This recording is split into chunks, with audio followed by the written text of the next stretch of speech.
Skirt, skirt. Told you we always been ready. I don't need people that's petty, that weigh on me heavy while I'm being steady. I need a record with Felly. We get it bouncing like Betty's, I feel like I'm Nelly. Don't bring the beef like a deli. It's leave on a levy, no sleeping on me like I'm Freddy. Chris Breeze, how I do, hit him with the moves. Left hand step back, ballin' like I'm Coos. All faith, God's plan, you just gotta choose. God slaps, nothing left to prove. Y'all gotta leave me alone. Lately I've been in my zone. Told them no cap like I fitted, but lately the flows have been straight off the dome. I feel like I'm MVP, like my name Patty Mahomes. If it ain't about money, don't hit on my phone, cause lately I've been in my zone. Hello, welcome to the Cowboy Show, hosted by Ben Carey and Nick Gronerad, combining expert human opinions with cutting-edge simulation models to help you arrive at the best picks each week. Inside Edge Community. 5, 4, 3, 2, 1. What's going on, everyone? Welcome to tonight's stream. We've got one of the more unique games of the NFL season occurring tonight between the Boston Bruins and the Buffalo Sabres. Or at least if you just looked at the atmospheric conditions at the playing arena, you might mistaken it for that game. We have the New England Patriots and the Buffalo Bills in a Blizzard Bowl tonight. So, Ben, first thoughts. My first thoughts are the line move, of course. I think this opened up at 46 last Sunday, so almost 8 days ago. And now, Nick, I'm showing 39.5. Yeah, I'm showing 39.5 pretty much across the board. And yeah, it did open up at 46 as the look-ahead line. So do you think that any weather can be worth 6.5 points? Well, technically, yes. Oh, okay. Yeah, I mean, so you can have weather so bad that, like, the players disintegrate and there's no game and there's no points scored, right? Yeah. But conceivably, any weather that they're actually going to play in. Yeah, I mean, it has to get to a point where the winds are over like 50 miles per hour. But even then, it's still pushing it because the teams can run the ball, right?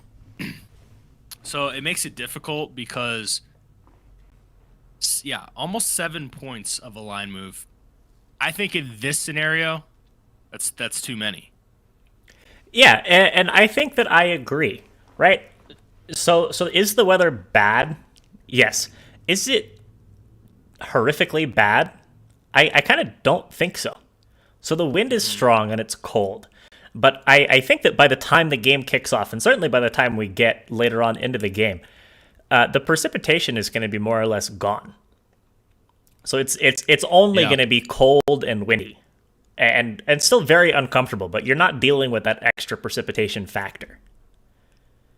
Absolutely. So yeah, I think it's the combination, right? Like we've seen games where it's visibility and, of course, footing, and then throwing the ball, catching the ball. But I think in this one, the only impact for the most part is going to be the pass game, but I think there's hope for both these teams offensively, and we'll get into that. Yeah, I think so too. And I was going to make the same point that you did, that the footing, that kind of issue that you have in any kind of snow game, or even a game like, say, the one between the Colts and the Niners earlier this year, in the torrential downpour that they played in, we're not going to be dealing with anything like that today, assuming that the precipitation does in fact kind of pass by and the field is good from that perspective by the time the game starts.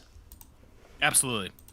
So, yeah, it's going to be interesting. Also, the Bills, at least the line on Thursday was -2.5, +2.5 for the Patriots. So that's gone up. I know it's only a half-point move, but it's significant considering now we're on a key number. And I think in a low-scoring game like tonight, that is a pretty significant move, I would say. Yeah, I agree. And it looks like at the same time we had that opening look-ahead total of 46. The look-ahead spread was actually -3 for the Bills. So we've kind of just been bouncing back and forth throughout the week between the -3 and the -2.5. Yeah, it makes sense. I mean, there's narratives that you can make for both teams. For the Bills, I think they really want to prove who they are. I think they have a small chip on their shoulder on their expectations headed into this season and where they're at now. And not by any means have they played bad, but I think you ask a lot of people, and the hype's on the Patriots now with Mac Jones and everything. So Oh, definitely. I mean, so the Patriots are a game ahead in the standings right now. This is the first of the two meetings between these teams. So the winner of this game does put themselves in position to be the division winner. They'll be leading the division after this game, whichever team wins. So I think also this -3, it feels kind of right to me. I think these are two pretty equally talented teams. They've both got some things that they're good at. They've both got some things that they're not as good at. But overall, I think talent-wise, I think skill-wise, I think just the level of play-wise, they're pretty even teams. So if you think a 3-point home field advantage for the home team, I think this -3 makes total sense. Yeah. Man, it's going to be an interesting one. I mean, Mac Jones, kind of obviously the newcomer in this division, and Josh Allen, it's kind of let's see if we can steal his throne. That's the feel I get in this one. Yeah, I mean, I think it's where we're at. I mean, Josh Allen was kind of the breakout darling of the league last year. And it almost feels like Mac Jones is that guy this year. I mean, it's a little harder to be that guy as a rookie because, like, in order to break out, you had to have something that you're breaking out from. But still, I think Mac Jones has been one of the most impressive players of the year, play level to comparing that to their preseason expectations. And in comparison to the other rookie quarterbacks, I think one, it propels him up, but two, this is the perfect type of offense for him based on what he was running in college. A lot of the same schemes. So the learning curve was quick, right? He's still adjusting to the speed of the NFL and things of that nature, but as far as like learning the offense, I think 1 or 2 games he felt pretty comfortable, and now he's kind of playing out there. So in retrospect, I'm not totally surprised that he's doing so well as a rookie. No, I neither am I. And of course, finding yourself under the tutelage of Bill Belichick is a good place to be. I mean, there's a reason that we've seen so many of the guys who were brought in behind Tom Brady go on to establish themselves in either starting roles or backup roles over the course of many seasons. So, I mean, it's a good position for a quarterback to be in. Yeah, absolutely. So let's talk about these lines. So again, Buffalo 3-point favorites at home. Over under currently set at 39.5. So let's talk about the spread first. Or no, do you want to talk about the spread or the total first? Let's just do the spread. Okay. So I think one thing that is an interesting point here, talking about the spread, is talking about these two quarterbacks and their backgrounds. So we talked a little bit about their performance this year so far, but it's worth noting that Mac Jones is from Jacksonville, Florida, played college at Alabama, and has not really played any cold weather games thus far in his New England Patriots career. So he's not a guy, I think you were saying he's actually never played a cold weather game in his life. I'm almost positive because in high school, he wouldn't have left the state, right? College, he's playing in the SEC, 90, maybe even 100%, I guess you would consider play in a warm atmosphere. Yeah. Bowl games, they're playing down south. And then this season, first year in the NFL, they haven't really had a cold game yet. Kind of crazy to think about, right? Yeah. And on Josh Allen's side, it is not the same. So I believe that Alan is also from a warm weather environment. He's from Fireball, California. I don't quite know where that is. That's where Fireball was invented, Nick. It's Fireball, Firebaugh. Oh, okay. Okay. But regardless of that, he played college ball at Wyoming. And for anybody who does not know, Ben probably knows much better than I do. What is the weather and the environment like in Laramie, Wyoming?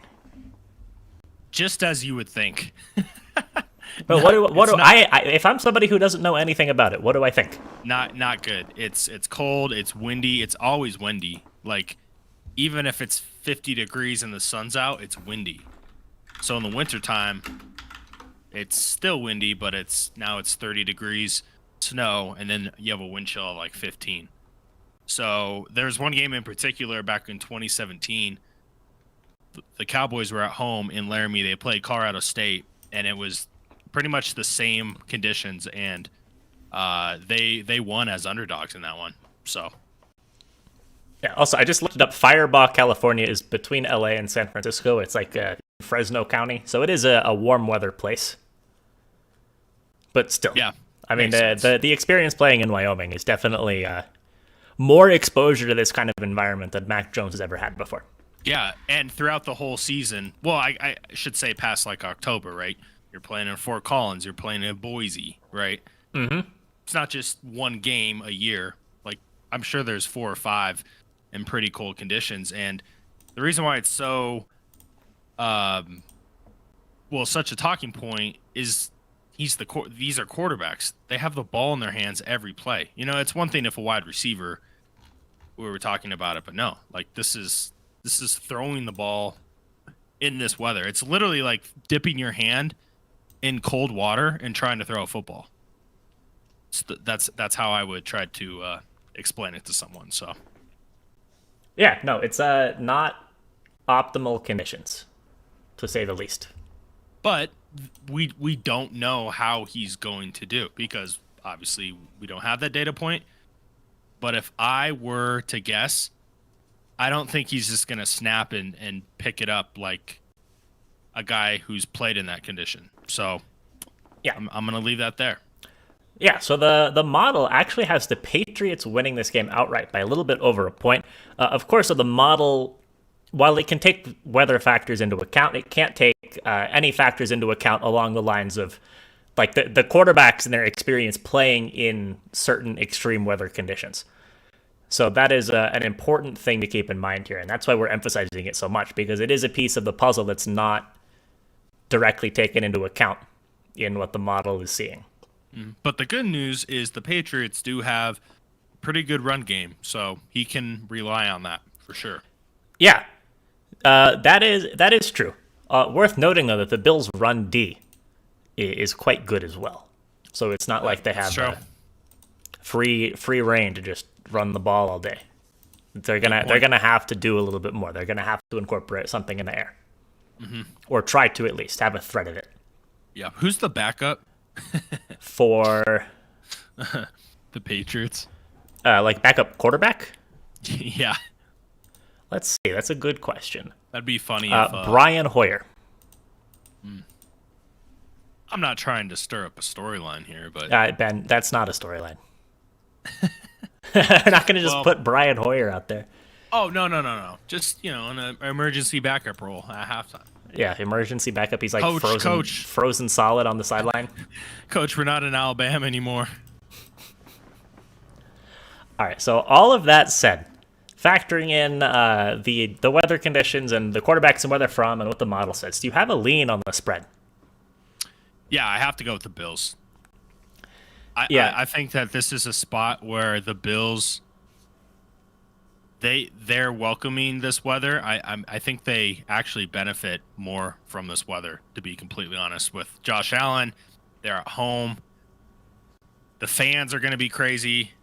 Like, I've already seen videos. They're shotgunning beers with their shirts off in the parking lot. Like, this is Bills Mafia type weather. So I got to give the leg up to the Bills. I actually bet this, Nick, at 2.5. So at 3, I probably wouldn't personally bet it because it's a key number in a low total game, but I have to lean with the Bills. Yeah, and I think despite what the model says, I'm kind of with you. I do think I like the Bills here as well. So I'm going to throw the Bills up as a lean.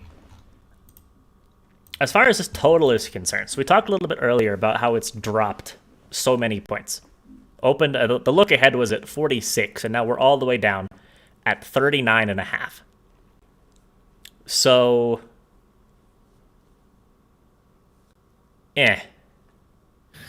right? Okay, I have to say something. This is one of the only times that I've ever considered playing a team total under and a full game over. Interesting. So I mean, Because- if you're gonna do that though, just the spread is the better play. I know. It's almost like a way to hedge myself, but Yeah, that's true. But It's- if both of yeah. those hit, the spread is also guaranteed to hit. that's true. And the reason why is because I think this is at 19 for the Patriots. And I kind of like that under. But at the same time, I could see the Bills scoring 24. So 24-17. And I know we're like really splitting hairs here, but I think you can start to do that more so when you get into a position like this where the total's so low, and it's not really because of a lack of talent on either side. It's strictly weather, but I'm not going to do it. But I definitely lean over full game, Nick. Yeah, I think I'm with you. I think that I lean the full game over as well. So I'll go ahead and put that up as a lean. Again, though, I think that this is one that really could be. I mean, this could be a game where they score 50 points, right? And kind of nothing is affected, and everybody who went under this number feels silly. Or it could be a game that ends like 7-9 or something. And another thing people have to consider is the errors that teams can make with fumbles, right? The snap, just fumbling the snap. A punter, like, misplacing the snap. And then all of a sudden, the ball's at the 20-yard line after a 3 and out. Little things like that you have to consider, too. So Yeah, and I also think that the other thing is that if we really think it's going to be a true dead game offensively, that can actually be okay for scoring still. In that you're not going to be driving the ball down to the 50, chewing clock, pinning the other team in the 10, and then they're going to drive and get a couple first downs and then fail and then pin the other team back in the 10. That kind of thing. I mean, I think we're going to see some teams starting with good field position in this game. Another thing to consider is if the wind is as crazy as it is and a 40-yard field goal isn't possible, maybe on 4th and 5, these teams are going for it. Now, that creates a lot of variance, right? Like, if they're failing 4th down conversions. But I think I looked it up, at least on 3rd downs, which, at least, Nick, I like the couple 3rd and 4th downs together because I don't think you get a good representation about how good a team is on 4th down by just looking at their raw numbers, because if they're 0 for 4, but the only time they went for it on 4th down was like end of the game scenarios where they're 4th and 15. It's a little misleading, right? Yeah, you need some context behind it. Like, at least 3rd down, you're more likely than not going to be within like 8 yards at least, unless you had, like a penalty. It's just more plays where the objective is to convert a first down on that play. Yeah, and, Right, and so- that's what we're trying to figure out, right? We're trying to say, like, do these teams, when they need just 4 or 5 yards or whatever the distance is, how good are they? And I think both these teams, based on the numbers I saw, they're both pretty good. So that's kind of an underlying factor that I haven't heard a lot of people talk about in this one. But again, we don't really know how bad the wind really is until maybe one guy attempts a field goal. Yeah, I mean, And we've seen the Twitter clip, I'm sure. Yeah. I mean, Yeah. it's a little crazy in there at times. And also, Nick, it makes you think about a key number, like of 3. I mean, Is that even really a key number anymore? Yeah, They're not kicking field goals. That's I don't know. a good point. It's a very good point. Yeah.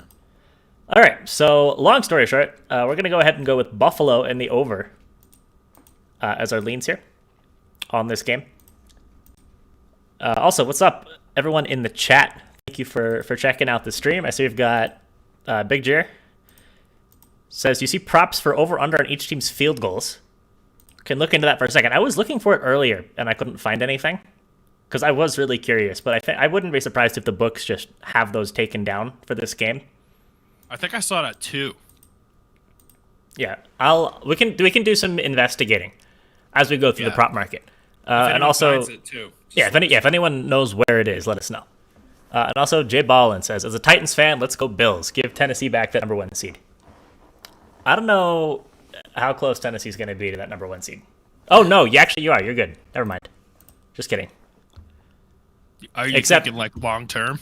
Yeah, I mean, long term it's going to be a struggle. A lot of those teams at the top have some real issues. Tennessee on offense, Baltimore on defense. So Broncos. It'll be a tight race. Broncos in their record their record is a big thing preventing them from attaining the number 1 seed right now. I would say that was a weird game. That's a story for another time. Yeah. So let's go ahead and hop into the prop market. So there's one thing real quick that I wanted to look at. So we usually hate touchdown props, but I saw this and thought it was kind of interesting. No touchdown scorer in this game is at plus 5,000. And I think that that's kind of just where it usually is for a regular game. Is this not worth putting like $2 on? The first touchdown score? Yeah, no, for there to be no touchdowns in the whole game. Oh, I gotcha. As kind of like a hedge kind of thing, right? I honestly think this is like the only time that it would ever make sense if the conditions were like so extreme and they couldn't even move the ball. Yeah, I saw this and thought it was interesting. Mm-hmm. Just the fact that this exists at this number. That's a big Polish middle right there. Yeah, well, I mean, it's not even that, right? It's just like the Bills have already played a game this year with no touchdowns. Yeah. I think yeah, that's true.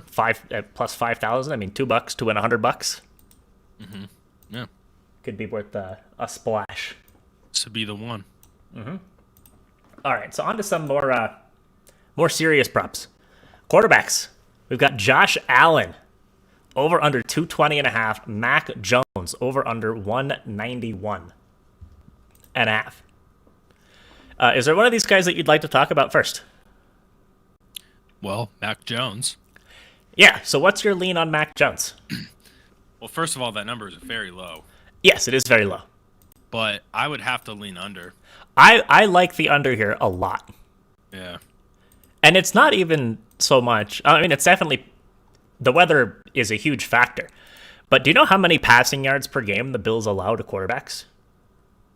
Probably not a lot. 189. Mm-hmm. Do you know how many quarterbacks have gone over this number this year? 2. I guess the number is actually technically 5. Oh. But, I mean, it's a lot of things that aren't going to happen, right? So Mike White hit 251 on 44 pass attempts. Patrick Mahomes had 272 on like 54 pass attempts. There's no shot, regardless of what happens in this game, that Mac Jones is going to come close to that number of pass attempts. Even if they're down. There's just no shot. So I think in just reasonable comparisons across all game types and weather types, right around 200 yards is a typical quarterback game against the Bills. Mac Jones has been performing better than that. And also worth noting, Tre'Davious White is out. Tore his ACL last week and is out for the year. But I think that this under for Mac Jones is a pretty solid look. I think they've got some backs that they trust, some backs whose playing style really works well for this weather. Mm-hmm. And I think that that's just how they're going to try and come out and play. Yeah. I agree with you there. Anything else you want to add I may or may not have just stolen your thunder. Oh, also, Filthy, thank you for the follow. That came in 15 minutes ago, and we both didn't say anything. But thank you, if you're still here. Appreciate that. Also, I mean, Mac Jones, we alluded to it. This is his first game throwing in cold weather. So, yeah. I think it's important, though, especially with... Sorry to interrupt, but I think it's important... Yeah, go ahead. Go ahead. No. Well, you go ahead. I was just going to say, like, my first cold weather game playing football, I was 5. So, that's all. Nothing too important there. So I think with this weather, it's really important, especially more so than it is in other situations, to make sure when we're talking about, especially with unders, make sure we like the under at this number and not just we lean under for something because of the weather or because of this or because of that, right? It has to be we lean under at this number because we think that's a good value. Not they could throw up any number within a 30-yard range and we just say, oh, I like the under because the weather's bad. It's really important to talk about here. Yeah, and it just moved to 190.5, but I agree because then you get into and we've talked about this, you get into that situation where you're just like, oh, under, it's 180 under, right? with no reference point. So yeah, you don't even look at the number. You just say, oh, I want the under. So you bet it. And now it's going down. I mean, if it gets down to 185, I would say no. Yeah, I was looking at this earlier. I think 189 was the number that I saw before when I was doing my research, and I like the under there. Yeah, let's talk about Josh Allen though, because I feel a little different about this one. Yeah, Josh Allen, I was more 50-50 on. Yeah. So I'll get into this more when we get into the receiving props, but they run a lot of short passing game, or they're well equipped to with Knox, Beasley out of the slot. Diggs, they can with him, but I think overall there's going to be more opportunities, and they also don't have as established as a run game, so this could just purely hit from a volume standpoint. Yeah, I agree. I think as far as Josh Allen is concerned, I'm not going to have any action on this either way. But so since we're talking about quarterback props, I will say I did bet the over 31.5 attempts for Josh Allen. Not sure what it's at now, but I mean, I just thought it was way too low and just an overreaction to the weather. And I just think throughout the game, it's still there. So Josh Allen's been under this number 3 times all year, and those are like their 3 huge blowout wins. Yeah, all blowouts.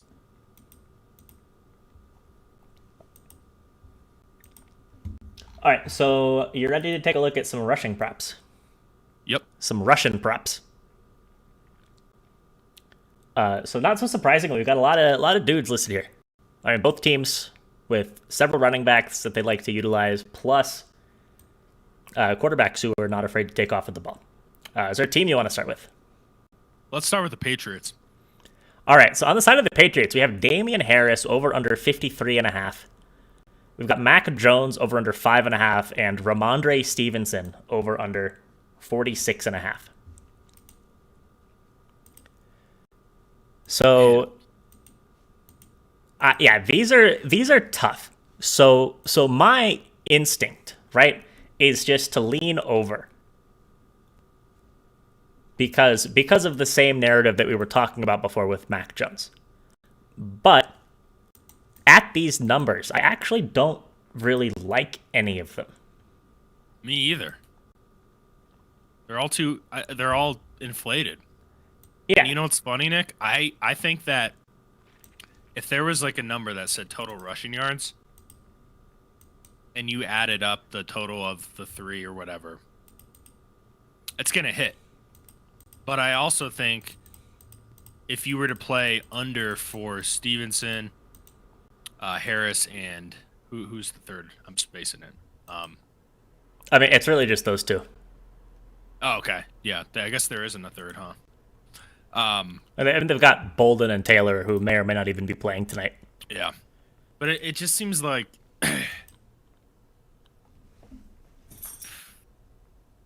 I I don't know. I'm going back and forth on it. For that, I'm definitely not betting any of these. Yeah. So what I think is interesting is here, a little trivia question. Name all of the running backs against the Bills this year who have had at least or more than 5 carries and also averaged 4 or more yards per carry. Probably 1. Yeah, it's 1. Oh, wait. Yeah, it's 1. Who is it? It was Mark Ingram in week 4, who had 6 carries for 24 yards, which is exactly 4 yards per carry. Wow. So also Myles Gaskin back in week 2, 5 for 25 for 5 yards, but that doesn't actually technically meet the criteria. But there's been nobody. Oh, actually, no, that's not true. That's excluding the 2 games where they got absolutely destroyed, which was the Jonathan Taylor game and the Derrick Henry game. But aside from that, nobody's had success. So it's either you have one of the best games of the season, where Derrick Henry 143 yards and 3 touchdowns, and then Jonathan Taylor had 185 and 4. But I don't think that anybody on the Patriots is going to do that. So nobody else has any kind of success with both volume and efficiency. And now that we're talking about splitting all of that volume between 2 different guys, I don't think that either of these numbers are good. In fact, I might even lean under on each of them for the 2 backs. Although, I wouldn't be surprised if one of them hits. I just don't think that they'll both hit. Well, Bolden is in, but there's just no number for him, correct? Yeah, no number for him, at least not here. That's interesting. That is very interesting. I mean, it's really been these 2 guys.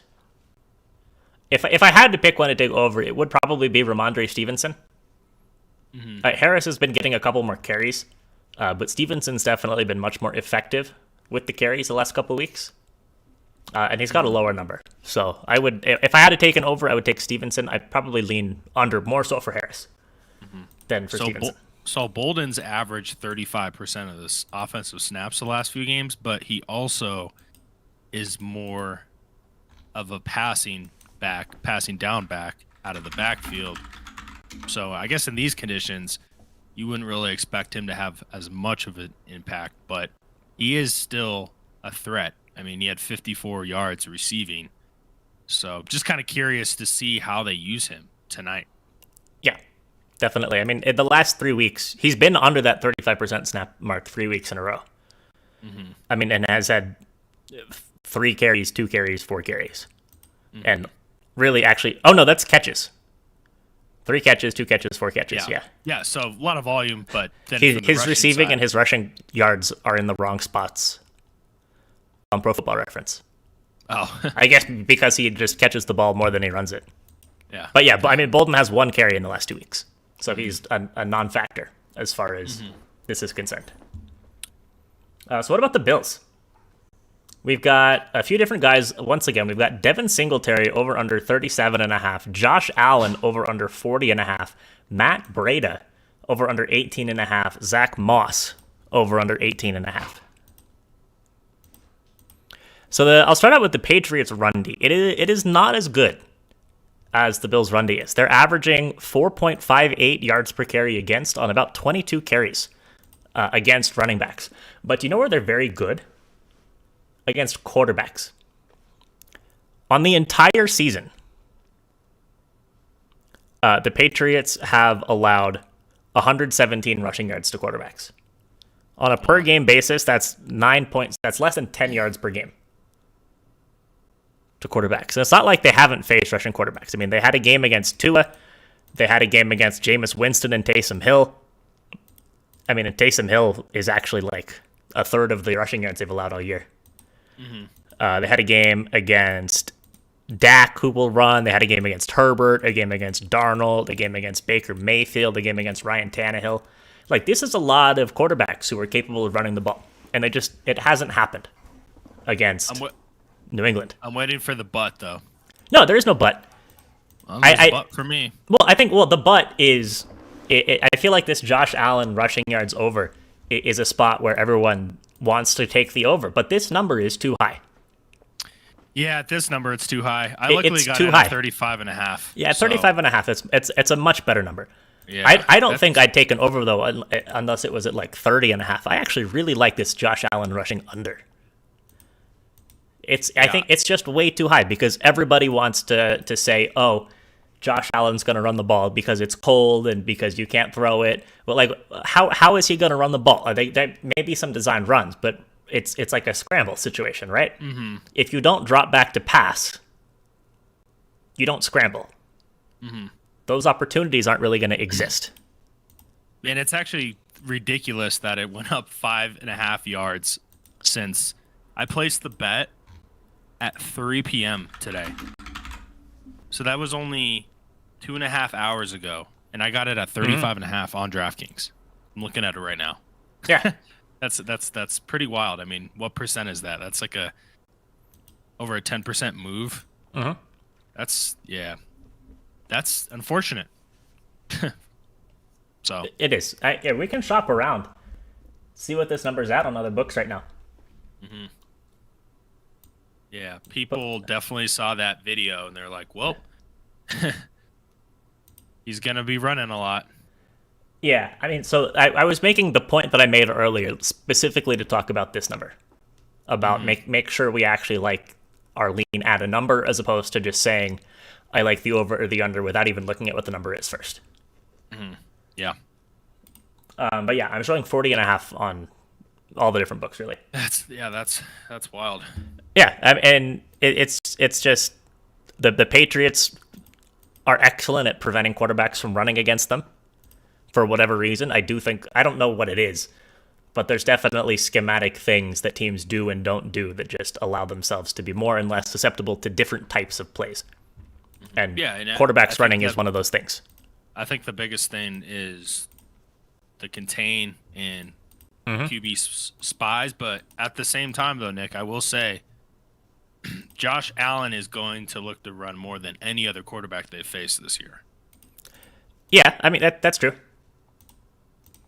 But you're not getting any value now. I think there's no value in this number. Yeah, that value it's gone. Mm-hmm. So let's talk about these running backs. So if it wasn't hard enough figuring out what's going to happen with a two-headed horse, not a two-headed horse, a two-horse race, something like that for the Patriots. We have a Cerberus, three-headed dog at running back for the Bills. In Devin Singletary, Matt Breida, and Zach Moss. So Zach Moss, has he been out? I think maybe. He was out one game. Yeah, I think he missed last week against the Saints. Yeah, I believe he was out, and then it was Breida and Singletary. Yeah, so last week against the Saints, Devin Singletary had 15 carries, Matt Breida had 9 carries, and of course there's no Moss. The week before, with all three of them healthy, this is against the Indianapolis Colts, in a game where the Colts destroyed them in time of possession and in everything else. It was basically even. Breida had 5, Singletary had 3, Moss had 3. I think that a lot of Breida's carries came in garbage time. He had 3 of his carries in on back-to-back-to-back plays in the third quarter, and then 1 as the last play of the game. So I don't know that that's going to be a big factor here. The week before against the Jets in a win, it was 7 for Singletary, 7 for Moss, and 3 for Breida. So I think that Breida's snap increase recently is due to, 1, the Zach Moss injury in that last game where he just didn't play, and then 2, some garbage time stuff against the Colts. So I think if I'm looking at these numbers, maybe Zach Moss is the guy at 19.5. Although, again, it's a little tough to have any kind of like how healthy is he? Mm-hmm. There's 3 guys. He's the one coming off an injury, so it's risky from that perspective. But it's low enough. I think it's a calculated risk. Mm-hmm. So Moss, this is actually up to 19.5 now, from 18.5. But he had 3 carries for 5 yards in that game against Indy. He had 3 carries for 6 yards earlier in the year in that game against Jacksonville, that 9-6 game. But aside from that, he's had 19 plus yards in every game this year. Mm-hmm. So I kind of like the Moss over if I had to take one of these guys. For me, I would go with Matt Breida. I would go with his over. Why is that? After I spent so much time talking about how I think his snap share increase is not reflective of where he's actually going to be. Well, I think the number's low enough. That's all I'm saying. But it's the same number as Moss, who's probably going to get twice as many carries. Yeah, I mean, if we're gonna, why is Breda better than Moss? Just because of his injury. Okay, that's a fair point. Yeah, but I personally, I'm not gonna have any action on that because for me, I think it's just too much speculation. Like, how healthy is Moss?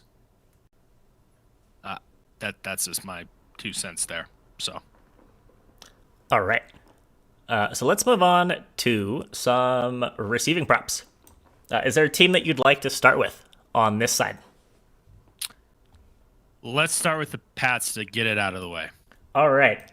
So we've got Damian Harris over under 6.5. We've got Hunter Henry 23.5, Jacoby Myers 38.5, Jonnu Smith 16.5, Kendrick Bourne 29.5, N'Keal Harry 8.5, Nelson Aguilar 19.5, Ramondre Stevenson 8.5.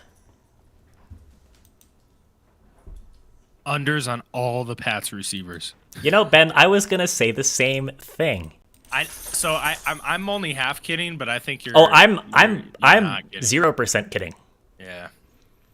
I think a Nick special on these unders. I mean, that's the time that the Nick special really worked. Done it twice on Patriots receiving unders. So if we're feeling pretty good about Mac Jones, I think that taking probably maybe 5 of these guys or maybe 6, I definitely want to do it if I was going to do it. Certainly the under on Henry, the under on Myers, the under on Smith, the under on Bourne, and the under on Aguilar. You could throw in the N'Keal Harry, although I kind of do feel like in a game like today, you might see more spread out targets. Mm-hmm. Got that Bourne under, it feels real good. Yeah. But I endorsed the Nick special tonight on those on the 3 top receivers for the Patriots and the 2 tight ends on the unders. No backs. No backs. Okay. So how many? That's 5 6. of them. 5 of them. 5. Okay. You could throw in N'Keal Harry as well. But so we got Hunter Henry, Jonnu Smith, Jacoby Myers, Kendrick Bourne, and Nelson Aguilar. Yeah. So I'm gonna real quick just add up what these numbers are all at. So Henry is at 23.5. Myers is at 38.5. Smith is at 16.5. Bourne is at 29.5. Aguilar is at 19.5. So I mean, those guys, it's sitting at 127.5 yards. Mm-hmm. So from that perspective, I mean, there's obviously also Harry and there's the backs and some wiggle room. But I mean, Mac Jones' number is only like 189.5, and we both liked the under there. Mm-hmm.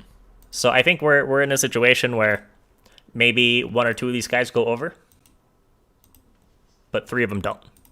Mm-hmm. And that's what we like to see for the Nick special. All right. So kind of half kidding meme bets out of the way, but I'm actually going to do it. What about the Bills? So we've got Cole Beasley, 30.5. Dawson Knox, 29.5. Devin Singletary, 13.5. Emmanuel Sanders, 32.5. Gabriel Davis, 12.5. Stephon Diggs, 59.5. Zach Moss, 6.5.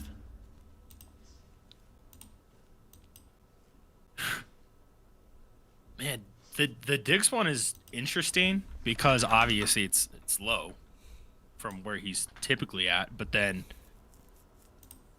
kind of going back to what I said, do guys such as Cole Beasley and Knox, do they benefit more from a passing game in this type of weather, short passing game versus a guy like Diggs? Yeah, I mean, if you're taking this Diggs under, you're really banking on the weather having a big impact on the passing game. Because 59.5 as an over-under for Stephon Diggs is a joke of a number in normal situations. I mean, this over is the public play of the day, of the week. Well, let me look. I could.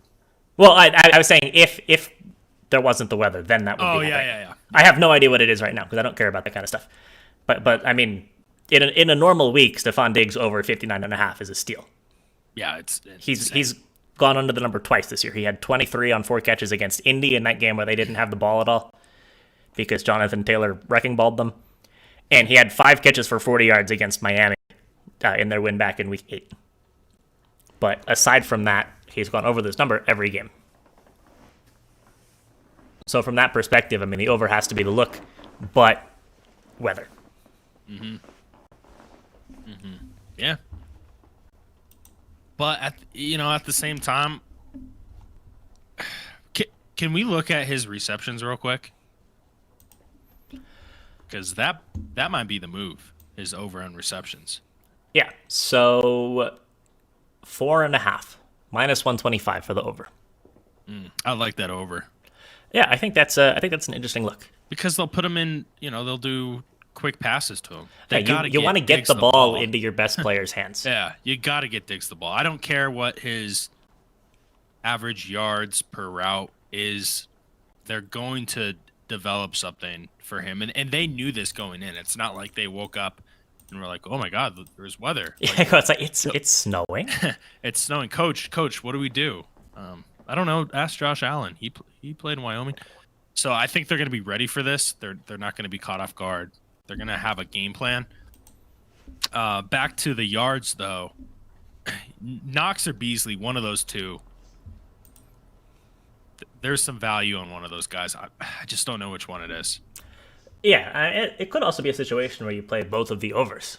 Yeah, it really could be. And accept the fact that you might lose a couple of VIGs if they both lose. But again, like they're two good numbers, and they're two guys who, unlike Diggs, you would think that the weather helps them get the ball relative to other guys, just because of the nature of the routes that they run. Yeah, and we mentioned the Patriots. The Patriots are going to rely more on the run game.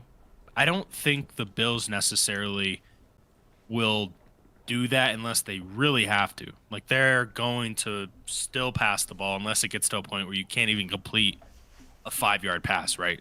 They're not going to hand the ball off 10 times to Moss and Singletary and Breda. Like, they're gonna still try to pass the ball, air it out, put it in Josh Allen's hands. So yeah. Big Jim says Texas Southern won by 15. They just knocked off Florida as plus 1,400 money line pregame. Trent had Florida money line. I'm just kidding. I wouldn't be surprised. Just kidding. That's a bad loss. Yeah, I mean the Texas Southern plus the points fit our 7-point rule, but they're a SWAC team, so didn't have them. I think Beasley's gonna go off, Nick. Do you? Yeah. Where did Beasley go to school again? Did he go to he's from the South. I feel like, yeah. Trying to get him to. I was thinking like Kansas State or something. He went to SMU. Oh, it's like the same thing. Yeah. Right. Somewhere down south. Yeah. People in Texas don't like to be considered the South. I found that out. They're Texas. We've got some Texans in here. Are you from the South? If you're from Texas, I think most say no because they want to be. No, I'm from Texas. I'm not from the South because when I think of the South, I think of Louisiana, like the Southeast, Alabama. Right. But that's the South, though. Yeah. I mean, but what's the name of the football conference or the college conference that has all these teams? It's not the South Conference, Southeastern Conference, right? Yeah, Right? That's just the name of the conference. It's also like how. I am from Texas. Yeah, I knew Big John was from Texas. Yeah, not from the South. Yep. He's from Texas.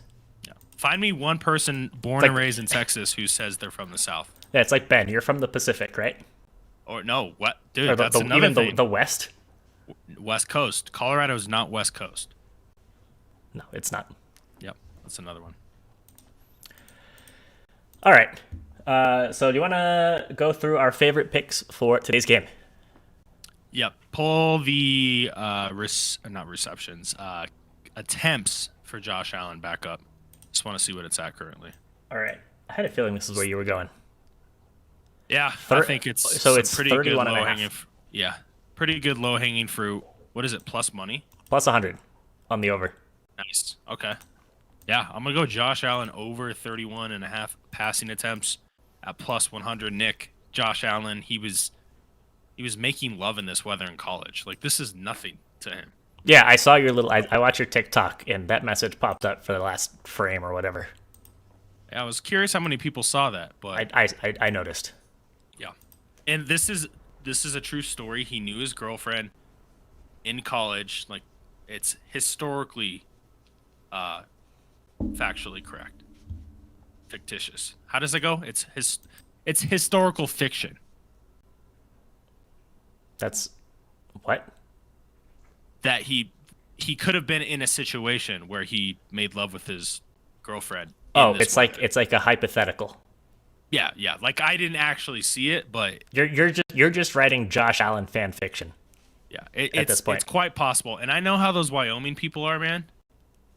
They wear short sleeve shirts when it's like 30 degrees out, and they're like, "Hey, did you get the beer?"